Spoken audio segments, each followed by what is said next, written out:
ಸಮಸ್ಯೆ, ಮುಖ್ಯಮಂತ್ರಿಯ ಕುರ್ಚಿಯ ಸಮಸ್ಯೆ. ಅದಕ್ಕೆ ಹೆಚ್ಚಿನ ಸಮಯವನ್ನು ಉಪಮುಖ್ಯಮಂತ್ರಿ, ಮುಖ್ಯಮಂತ್ರಿ ಕೊಟ್ಟಿರೋದಷ್ಟೇ ಅಲ್ಲ, ಶಾಸಕರು ಸಹ ಕಾಂಗ್ರೆಸ್ನಲ್ಲಿ ಅದಕ್ಕೆ ಪ್ರಾಮುಖ್ಯತೆ ಕೊಟ್ಟೇನು ಹೋರಾಟ ಮಾಡ್ತಾ ಇದ್ದಾರೆ. ಇವತ್ತು ಯುವಕರ ಬಗ್ಗೆ ಕಿಂಚಿತ್ತು ಚಿಂತನೆ ಇಲ್ಲದೆ ನೀವು ಗಮನಿಸ್ತಾ ಇದ್ದೀರಿ. ಇವತ್ತು ಯಾವುದೋ ಟಿ ವಿಲಿ ತೋರಿಸ್ತಾ ಇದ್ರಿ, ಉತ್ತರ ಕರ್ನಾಟಕದಲ್ಲಿ ನಮ್ಮ ಯುವಕರಿಗೆ ಸ್ಪರ್ಧಾತ್ಮಕ ಪರೀಕ್ಷೆಗಳಲ್ಲಿ ಅಂದರೆ IAS, KSಗೆ ಪರೀಕ್ಷೆಗಳಲ್ಲಿ ಪ್ರವೇಶ ಪಡೀಲಿಕ್ಕೆ ಏನೋ ಒಂದು ದೊಡ್ಡ ಮಟ್ಟದ ಬಿಲ್ಡಿಂಗ್ ಕಟ್ಟಿಸಿದ್ದಾರೆ. ಅದು ಎಷ್ಟು ಲಕ್ಷ ಕಟ್ ಮಾಡಿದ್ದಾರೆ ಕೋಟಿ. ಇವತ್ತು ಅವರಿಗೆ ವೇತನ ಇಲ್ಲ, ವಿದ್ಯಾರ್ಥಿ ವೇತನ ಇಲ್ಲ. ಪ್ರಾಮಿಸ್ ಮಾಡಿ ಆ ವಿದ್ಯಾರ್ಥಿಗಳಲ್ಲಿ ಕಲೀಲಿಕ್ಕೆ ಬಂದರೆ ಅವ್ರನ್ನ ಬೀದಿಗೆ ತಂದು ನಿಲ್ಲಿಸಿದ್ದೀನಿ. ಇದು ಈ ಸರ್ಕಾರ ಕೊಟ್ಟಿರ್ತಕ್ಕಂಥ ಕೊಡುಗೆ. ಹೇಳ್ತಾ ಹೋದರೆ ಹಲವಾರು ವಿಷಯಗಳನ್ನು ಹೇಳ್ಬೋದು ಇಲ್ಲಿ. ಅದರಿಂದ ಈ ಸರ್ಕಾರ ಇವತ್ತು ಜನವಿರೋಧಿ ಸರ್ಕಾರ ಅನ್ನೋದನ್ನು ಈಗಾಗಲೇ ಮನೆ ಮನೆ ಮಾತಾಗಿದೆ. ಯಾರ ಬಗ್ಗೆ ಭಯಭಕ್ತಿ ಇಲ್ಲ. ಇವತ್ತು ಹಲವಾರು ಇಲಾಖೆಗಳಲ್ಲಿ ಹಲವಾರು ರೀತಿಯ ಅಕ್ರಮಗಳಾದರೂ ಅವ್ರು ಹೇಳ್ತಕ್ಕಂಥದ್ದು ಒಂದೇ ದಾಖಲಾತಿ. ಇವರು BJP ಮೇಲೆ 40% ಹೇಳಿದ್ರಲ್ಲ, ಏನೋ ಪೇಸಿ CM ಅಂತೇಳಿ ಎಲ್ಲ ಕಡೆ ಒಂದು ಇದನ್ನು ಅಣಿಸಿದಾರಲ್ಲ, ಪೋಸ್ಟನ್ನ. ಯಾವ ದಾಖಲಾತಿ 2.5 ವರ್ಷದಲ್ಲಿ ಇಟ್ಟರು ಸರ್ಕಾರ ಬಂದ ಮೇಲೂ? ಯಾರ ಮೇಲೆ ನೀವು ಆಕ್ಷನ್ ತಗೊಂಡ್ರಿ ಇಲ್ಲಿವರೆಗೆ? ಆ ಒಂದು 40% ಹೆಸರು ಹೇಳ್ಕೊಂಡೆ 136 ಸೀಟ್ ಗೆದ್ಕೊಂಬಂದ್ರಿ. ಈಗ ನಿಮ್ಮ ಬಗ್ಗೆ ವಿರೋಧ ಪಕ್ಷಗಳು ಮಾತಾಡೋದಿರಲಿ, ಇವತ್ತು ನಿರಂತರವಾಗಿ ನಡೀತಾ ಇದೆಯಲ್ಲ, ಯಾರು ಗುತ್ತಿಗೆದಾರರ ಸಂಘದ ಅಧ್ಯಕ್ಷ ಯಾರು ಮಾತಾಡ್ತಾವ್ರಲ್ಲ, ಅವ್ರು ಹೇಳ್ತಾರೆ ಸರ್ಕಾರ ಕ್ರಮ ತಗೊಳ್ಳೋದಾದರೆ ಶಾಸಕರಾದಿಯಾಗಿ ಯಾರು ಎಷ್ಟು ಪರ್ಸೆಂಟೇಜ್ ತಗೋತಾವ್ರೆ ಅದೆಲ್ಲ ಬೇಕಾದ್ರೆ ನಿಮ್ಮ ಮುಂದೆ ಇಡ್ತೀವಿ ಅಂತಾರೆ. ಇವತ್ತು ಸಿದ್ದರಾಮಯ್ಯನವರಿಗೆ ಆಡಳಿತದಲ್ಲಿ ಏನಾದರೂ ಪ್ರಾಮಾಣಿಕತೆಯನ್ನು ಉಳಿಸ್ಕೋಬೇಕು ಅನ್ನೋದಿದ್ರೆ, ದೇವರಾಜ ಅರಸು ಅವರು ಆಳದಂಥ ಅವಧಿನ ಮೀರಿಸಿ ಹೋಗ್ಬಿಟ್ರು, ದಾಖಲೆ ನಿರ್ಮಾಣ ಅಂತ ಏನು ಹೇಳ್ತಾರೆ, ಅದು ದಾಖಲೆ ಅಲ್ಲ. ದಾಖಲೆ ಅಧಿಕಾರದಲ್ಲಿದ್ದಾಗ ಏನು ಮಾಡಿದ್ದೀರಿ, ಯಾವ ಜನರ ಸಮಸ್ಯೆಗಳಿಗೆ ಪರಿಹಾರ ಕೊಟ್ಟಿದ್ದೀರಿ, ಅದು ದಾಖಲೆಯಲ್ಲಿ ಉಳಿತಕ್ಕಂಥದ್ದು. ಎಷ್ಟು ದಿವಸ ಇದ್ದೆ ಅಂತಕ್ಕಂಥದ್ದು ಉಳಿಯೋದಿಲ್ಲ ಅನ್ನೋದನ್ನಾದರೂ ಅರ್ಥ ಮಾಡ್ಕೋಬೇಕು ಅವರು. ಅದರಿಂದ ಇವತ್ತು ಈ ಸರ್ಕಾರಕ್ಕೆ ಕಿಂಚಿತ್ತು ಜನತೆಯ ಬಗ್ಗೆ ಭಯಭಕ್ತಿ ಇದ್ದರೆ ಈ ಡ್ರಾಮಾಗಳನ್ನೆಲ್ಲ ಬಿಟ್ಟು ಒಂದು ಇನ್ನು ಮುಂದಿನ ಎರಡು ವರ್ಷವಾದರೂ ಸರಿಯಾದ ರೀತಿ ಆಡಳಿತ ಕೊಡಿ ಅಂತಕ್ಕಂಥದ್ದನ್ನು ಆಗ್ರಹ ಮಾಡ್ತೀವಿ. ಇನ್ನೂ ಸಹ ಮುಂದುವರೆದಿದೆ. ಅದರ ಜೊತೆ ಪತ್ರ ಬರೆದಿದ್ದಾರೆ ಶಾಸಕರು, 30ಕ್ಕೂ ಹೆಚ್ಚು ಶಾಸಕರು. ಯಾರಿಗೆ ಪತ್ರ ಬರೆದಿದ್ದಾರೆ, ಯಾರಿಗೆ ಸೇರಿದೆ ಅದು ಹಾಗಂತ ಹೇಳ್ತಾರೆ. ಹೈಕಮಾಂಡ್ ಇದೆಯಾ? ನನಗೇನೋ ಹೈಕಮಾಂಡ್ ಈಗ ಈ ಪಕ್ಷ ಮಾಡ್ತಿರೋ ಕತೆ ನೋಡಿದಾಗ ನಡೀತಾ ಇರೋದು ಹೈಕಮಾಂಡ್ ಇದೆ ಅಂತಕ್ಕಂಥದ್ದು ನನಗೇನೋ ಅನುಮಾನ ಇದೆ. ಈಗ ಹೊಸದೊಂದು ವಿಚಾರ ಚರ್ಚೆ ಆಗ್ತದೆ ಸರ್, ಪರಮೇಶ್ವರ್ ಅವರಿಗೆ CM ಕೊಡಬೇಕು, ದಲಿತ CM ಅವ್ರು ಮಾಡಬೇಕು. ಅಲ್ಲಿ ಕುರ್ಚಿ ಉಳಿಸ್ಕೊಳ್ಳಿಕ್ಕೆ ಒಂದೊಂದು ಹೆಸರನ್ನ ಮುಂದೆ ಬಿಡ್ತಾ ಇದ್ದಾರೆ.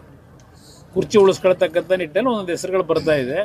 ಬಹುಶಃ ಅದು ಯಾವುದು ಕಾರ್ಯರೂಪಕ್ಕೆ ಬರ್ತಕ್ಕಂಥದ್ದಲ್ಲ, ಒಂದು ಡ್ರಾಮಾ ನೋಡಿ ಅಂತೇಳಿ ಪರದೆ ಮೇಲೆ ಡ್ರಾಮಾ ಮಾಡೋದಕ್ಕೆ ಕೂತಿದ್ದಾರೆ. ಸರಿ, DK ಶಿವಕುಮಾರ್ ಅವರು ಗ್ಯಾರಂಟಿನ ಬರ್ಡನ್ ಅಂತಾರೆ ಸರ್. ಸಿದ್ದರಾಮಯ್ಯ ಅದಕ್ಕೆ ಹೇಳಿದೆ, ಅವ್ರು ಎಲ್ಲರಿಗೂ ಗೊತ್ತು. ದೇಶಪಾಂಡೆ ಅವ್ರು ಏನು ಹೇಳಿದ್ರು, ರಾಯರೆಡ್ಡಿ ಮೊದಲೇನು ಹೇಳಿದರು, ಎಲ್ಲರೂ ಅದನ್ನೇ ಹೇಳಿದ್ದಾನೆ. ಈಗ ಅವರಿಗೆ ಜ್ಞಾನೋದಯ ಆಗಿದೆಯಾ ಬರ್ಡನ್ ಸರ್ಕಾರಕ್ಕೆ ಅಂತೇಳಿ? ಅದೇ ದುಡ್ಡನ್ನು ಕ್ಯಾಪಿಟಲ್ ಇನ್ವೆಸ್ಟ್ಮೆಂಟ್ಗೆ ಹಾಕಿದರೆ ಎಷ್ಟು ಸ್ಕೂಲ್ಗಳು, ಎಷ್ಟು ಆಸ್ಪತ್ರೆಗಳಲ್ಲಿ ಸಮಸ್ಯೆಗಳಿದೆ, ಎಷ್ಟು ಕೆಲಸ ಆಗೋದು. ಈಗ ಆಸ್ಪತ್ರೆಗಳಲ್ಲೂ ಸಹ ಔಷಧಿ ಇಲ್ಲ. ನಿಮಗೆ ಔಷಧಿ ಇದ್ರೂ ಡೇಟ್ ಎಕ್ಸ್ಪೈರ್ ಆಗಿರೋ ಔಷಧಿ ಕೊಡ್ತಾ ಇದ್ದೀರಿ. ಇದು ನಡೀತಾ ಇರೋದು ಇಲ್ಲಿ ಈ ರಾಜ್ಯದಲ್ಲಿ. ಜನಗಳ ಜೊತೆ ಅವ್ರ ಬದುಕಿದ ಭಕ್ತಿ ಇಲ್ಲ ಇವರಿಗೆ. BJP MLA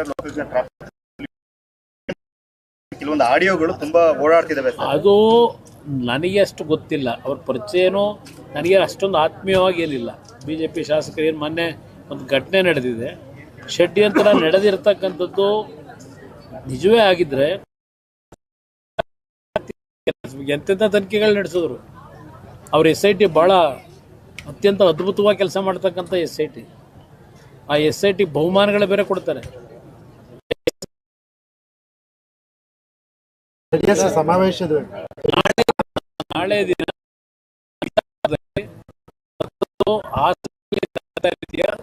ಸಮಾವೇಶ ಬಿಜಾಪುರದಲ್ಲಿ 8ನೇ ತಾರೀಕು ಬೆಂಗಳೂರು ನಗರದಲ್ಲೂ ಸಹ ಈ ಒಂದು ಬೆಳ್ಳಿ ಹಬ್ಬದ ಆಚರಣೆಯ ಕಾರ್ಯಕ್ರಮ ಅಲ್ಲೂ ದೊಡ್ಡ ಮಟ್ಟದಲ್ಲಿ ನಡೀತಕ್ಕಂಥದ್ದಕ್ಕೆ ಈಗಾಗಲೇ ಸಿದ್ಧತೆ ನಡೀತದೆ. ಸರ್ ಎಲ್ಲೇ ಹೋದ್ರು ಕುಮಾರಸ್ವಾಮಿ ಅವರು ಮುಂದಿನ ಮುಖ್ಯಮಂತ್ರಿ ಅಂತ ಜನ ಹೇಳ್ತಾರೆ. ರಾಜ್ಯ ರಾಜಕೀಯಕ್ಕೆ ಅತಿ ಶೀಘ್ರದಲ್ಲಿ ಬರ್ತೀರಂತ ನಾನು ಈ ಒಂದು ಸಂದರ್ಭದಲ್ಲಿ ಈಗಾಗಲೇ ಹಲವಾರು ಬಾರಿ ಹೇಳಿದ್ದೀನಿ, ನಾನು ಮುಖ್ಯಮಂತ್ರಿ ಆಗ್ತಕ್ಕಂಥದ್ದು ಮುಖ್ಯ ಅಲ್ಲ, ನನ್ನ ಜನರ ಬದುಕನ್ನು ಸರಿಪಡಿಸಬೇಕು. ಈ ಕೆಟ್ಟ ರೀತಿಯ ಸರ್ಕಾರ ಏನು ನೋಡ್ತಾ ಇದ್ದೀವಿ, ಈ ಸರ್ಕಾರ ಹೋಗ್ಬೇಕು. ನನಗೆ ಮುಖ್ಯಮಂತ್ರಿ ಆಗೋದು ಆಮೇಲೆ ಯಾರಾಗಬೇಕು ಅನ್ನೋದು ನೋಡೋಣ. ನನಗೆ ಬೇಕಾಗಿರೋದು ಸರ್ಕಾರ ತೆಗಿಬೇಕು ಅನ್ನೋದಕ್ಕೋಸ್ಕರವಾಗಿ ನಾನು ನಮ್ಮ ಒಂದು ಮೈತ್ರಿಯ ಒಪ್ಪಂದ ಇರತಕ್ಕಂಥ ನಮ್ಮ ಸ್ನೇಹಿತರ ಜೊತೆಯಲ್ಲಿ ಮಿತ್ರರ ಜೊತೆಯಲ್ಲಿ ನಾನು ಹೋರಾಟ ಮಾಡಬೇಕು ಅಂತಕ್ಕಂಥದ್ದು ಇದೆ. ಜನಗಳಲ್ಲಿ ಅವ್ರು ಕೂಗಬಹುದು, ಎಲ್ಲರ ಬಗ್ಗೆನೂ ಅವ್ರು ಯಾರ್ಯಾರ ಮೇಲೆ ಅಭಿಮಾನ ಇಟ್ಕೊಂಡಿರ್ತಾರೆ ಕೂಗ್ತಾರೆ ಮುಂದಿನ ಮುಖ್ಯಮಂತ್ರಿ ಅಂತ ಹೇಳಿ. ಅದಕ್ಕೆ ನಾವೇನು ಹಿಗ್ಗಬೇಕಾಗಿಲ್ಲ. ನಮ್ಮ ಹಣೆಯಲ್ಲಿ ಏನು ಬರೆದಿರ್ತದೆ ನಮ್ಮ ಕೈಲಿಲ್ಲ. ಯಾವುದೋ ಒಂದು ಶಕ್ತಿ ನಮ್ಮನ್ನು ಆಡಿಸ್ತದೆ. ಅದರಿಂದ ನಮ್ಮ ಕರ್ತವ್ಯ ನಾವು ಮಾಡಬೇಕಷ್ಟೇ, ಫಲ ದೇವರಿಗೆ ಬಿಡಬೇಕು. ಲೋಕಲ್ ಬಾಡಿ ಎಲೆಕ್ಷನ್ ಅಲ್ಲಿ ಮೈತ್ರಿ ಸಂಬಂಧಪಟ್ಟಂಗೆ ಮತ್ತೆ ಮಾತುಕತೆ ಆಯ್ತಾ ಸರ್? ಇಂಗಿತ ವ್ಯಕ್ತಪಡಿಸಿದ್ದಾರೆ. ಇಲ್ಲ, ಇನ್ನೂ ನಾವು ಯಾವುದೇ ಮಾತುಕತೆ ಮಾಡಿಲ್ಲ. ಆದರೆ ಮಾತುಕತೆ ಮಾಡ್ತಕ್ಕಂಥದ್ದಕ್ಕೆ ಈಗಾಗಲೇ ಎರಡೂ ಪಕ್ಷದಲ್ಲಿ ಒಂದು ವಾತಾವರಣ ತಿಳಿಗೊಡಿಸೋದಕ್ಕೇನು ನಾವೇನೇನು ರಬ್ಬೇನಾಗಿಲ್ಲ. ಎರಡೂ ಕಡೆ ಇದು ಒಂದು ಒಪ್ಪಂದ ಆಗಬೇಕು ಅಂತಕ್ಕಂಥದ್ದು ಇದೆ. ಯಾವ ಸಂದರ್ಭಕ್ಕೆ ನಾವು ಕೂತು ಚರ್ಚೆ ಮಾಡಬೇಕು ಮಾಡ್ತೀವಿ. ಸರ್, ನಿಖಿಲ್ ಕುಮಾರಸ್ವಾಮಿ ಅವರು ಅದನ್ನೇ ಹೇಳ್ತಾ ಇದ್ದಾರೆ ಸರ್, ಮುಂದಿನ ದಿನಗಳಲ್ಲಿ ಕುಮಾರಸ್ವಾಮಿ ಅವರು ಸಿಎಂ ಆಗ್ತಾರೆ, ರಾಜ್ಯದ ಜನ ಕೂಡ ಅದನ್ನ ಬಯಸ್ತಾ ಇದ್ದಾರೆ. ಜನ ಹೇಳ್ತಾರೆ ಅಂತ ಹೇಳ್ತಾರೆ. ನಿಖಿಲ್ ಕುಮಾರಸ್ವಾಮಿ ಅವರ ನನ್ನ ಆಯ್ಕೆ ಮಾಡೋದು ಜನ ಹೇಳೋದನ್ನು ಅವ್ರು ಹೇಳ್ತಾವ್ರೆ. ನಿಖಿಲ್ ಕುಮಾರಸ್ವಾಮಿ ಅವರು ಮುಖ್ಯಮಂತ್ರಿ ಆಗ್ಬೋದು. ಮುಖ್ಯಮಂತ್ರಿ ಈಗಲೇ ನೋಡ್ತಾ ಇದ್ದೀರಿ ಸರ್ಕಾರದಲ್ಲಿ ಎಷ್ಟು ಜನ ಮುಖ್ಯಮಂತ್ರಿಗಳಾಗಬೇಕು ಅಂತಾರೆ. 28ಕ್ಕೆ ಮುಖ್ಯಮಂತ್ರಿ ನಾನು ಆಗಬೇಕು ಅಂತ ಇದ್ದೀನಿ ಅಂತ ಹೇಳಿ ಹಲವಾರು ಜನ ಕ್ಯೂ ಇದ್ದಾರೆ. ಅವ್ರನ್ನೆಲ್ಲ ನಾವು ಓವರ್ಟೇಕ್ ಮಾಡಾಗಬೇಕಲ್ಲ, ಅಷ್ಟು ಸುಲಭ ಇದೆಯಾ ನೋಡೋಣ. ಸರ್, ಇವತ್ತು PUC ಪ್ರಶ್ನೆ ಪತ್ರಿಕೆ ಮತ್ತೆ ಲೀಕ್ ಆಗಿದೆ. ಎಷ್ಟು ಅಲ್ಲಿ ಈ ಸರ್ಕಾರದ ಸಾಮರ್ಥ್ಯ ಎಷ್ಟಿದೆ ಅನ್ನೋದನ್ನ ನೀವು ನೋಡಿ. ಈ ಸರ್ಕಾರ ಎಷ್ಟು ಮಟ್ಟಿಗೆ ಕೆಲಸ ಮಾಡ್ತಾ ಇದೆ. ಇವತ್ತು ಆ ಪ್ರಶ್ನೆ ಪತ್ರಿಕೆ ಲೀಕ್ ಆಗ್ತಕ್ಕಂಥದ್ದಕ್ಕೆ ಆ ಒಳಗಡೆ ಇರ್ತಕ್ಕಂಥವರೇ ಮೂಲ ಪುರುಷರಿರ್ತಾರೆ. ಸರ್ಕಾರಕ್ಕೂ ಗೊತ್ತಿರುತ್ತದೆ. ಆದರೆ ಹಿಂದೆನೂ ಏನಾಯಿತು, ಹಿಂದಿನ ಹಲವಾರು ಬಾರಿ. ಸದ್ಯ ನಾನು ಮುಖ್ಯಮಂತ್ರಿ ಆಗಿದ್ದಂಥ ಸಂದರ್ಭ 2 ಬಾರಿ ಕಮಿಷನ್ ಯಾರೂ ಹೇಳಲಿಲ್ಲ, ಕುಮಾರಸ್ವಾಮಿ ತಗೋತಾನೆ ಅಂತ ಹೇಳಿ. ಪ್ರಶ್ನೆ ಪತ್ರಿಕೆಗಳಾಗಲಿ ಇಲ್ಲಿ ಪಾಪ ನಮ್ಮ ಪೊಲೀಸ್ ಅಧಿಕಾರಿಗಳಿದ್ದಾರೆ, ಹಲವಾರು ನೇಮಕಾತಿಗಳು ಮಾಡಿದ್ವಿ ನಾವು ನಮ್ಮ ಕಾಲದಲ್ಲಿ. ಯಾವುದೂ ಸಹ ಎಲ್ಲೂ ಸಹ ಹಣದ ವ್ಯವಹಾರಗಳಾಯಿತು ಅಂತಕ್ಕಂಥದ್ದು ಇಲ್ಲ, ಪ್ರಶ್ನೆ ಪತ್ರಿಕೆ ಲೀಕ್ ಮಾಡಿದ್ರು ಅಂತಕ್ಕಂಥದ್ದಾಗಲಿ ನನ್ನ ಕಾಲದಲ್ಲಿ ಸದ್ಯಕ್ಕೆ ಯಾವುದೂ ಆಗಲಿಲ್ಲ. ಅದು ನಾನು ಯಾವ ರೀತಿ ಆಡಳಿತ ಕೊಟ್ಟೆ ಅಂತಕ್ಕಂಥದ್ದು ನಾಡಿನ ಜನ ತಿಳ್ಕೊತಾರೆ ಅಂತ ನನ್ನ ಅಭಿಪ್ರಾಯ. ಜೆಪಿ ತಾಲೂಕು ಚುನಾವಣೆ ಸರ್ ವಿಳಂಬ ಆಗ್ತಲೇ ಇದೆ. ಇಲ್ಲ, ಈಗ ಆದೇಶದ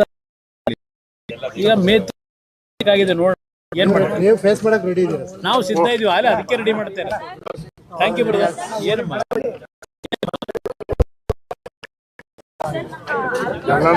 ಏನೋ ಮಕ್ಕಳು ಡಾಕ್ಟರ್ ಇಲ್ಲ, ತುಂಬಾ ಜನ ಆಯುರ್ವೇದಿಕ್ ಡಾಕ್ಟರ್ಸ್ ಇದ್ದಾರೆ. ಒಂದ್ ಮಕ್ಕಳು ಸರ್ಕಾರಿ ಆಸ್ಪತ್ರೆಯಲ್ಲಿ ಇದ್ದವ್ರನ್ನ ಟ್ರಾನ್ಸ್ಫರ್ ಮಾಡಿದಾರಂತೆ. ಸರ್, ನನ್ನ ಮಗನ್ನೇ 6 ಗಂಟೆಗೆ ಅಡ್ಮಿಟ್ ಮಾಡಿದ್ರು. ಬೆಳಗಿನ ಜಾವ 8 ಗಂಟೆ ಆದ್ರೂ 10 ಗಂಟೆ ಆದ್ರೂ ಒಂದ್ ಡಾಕ್ಟರ್ ಬಂದು ನೋಡಿಲ್ಲ. ಬೆಳಗ್ಗೆ 10 ಗಂಟೆಗೆ ಬಂದ್ಬಿಟ್ಟು ಹೆವಿ ಸೀರಿಯಸ್ ಆಗ್ಬಿಟ್ಟಿದೆ, ಹಾಸನಿ ಕರ್ಕೊ ಹೋಗಿ ಅಂತ ಕಳ್ಸಿಕೊಟ್ಟಿದ್ದಾರೆ. ಸರ್, ಮಕ್ಕಳು ಡಾಕ್ಟರ್ ಅರಕಲೋಡ್ ತಾಲೂಕಲ್ಲ ಯಾರು ಇಲ್ಲ ಸರ್. ದೊಡ್ಡ ಮಗೆಲ್ಲೂ ಕೂಡ ಡಾಕ್ಟರ್ಸ್ ಇಲ್ಲ. ಎಲ್ಲ ಇರೋರೆಲ್ಲ ಆಯುರ್ವೇದಿಕ್ಕೆನೆ. ಒಂದು ಒಳ್ಳೆ ಡಾಕ್ಟರ್ ಹಾಕೊಡಿ ಸರ್. ಮಾತಾಡ್ತೀನಿ, ಹಾಕ್ಸ್ಕೊಡ್ತೀನಮ್ಮ. ಲೇಟ್ ಆಯ್ತು, ನಾನು ಮಾಡಿಸ್ಕೊಡ್ತೀನಮ್ಮ. ಹಾಕ್ಸ್ಕೊಡ್ತೀನಿ.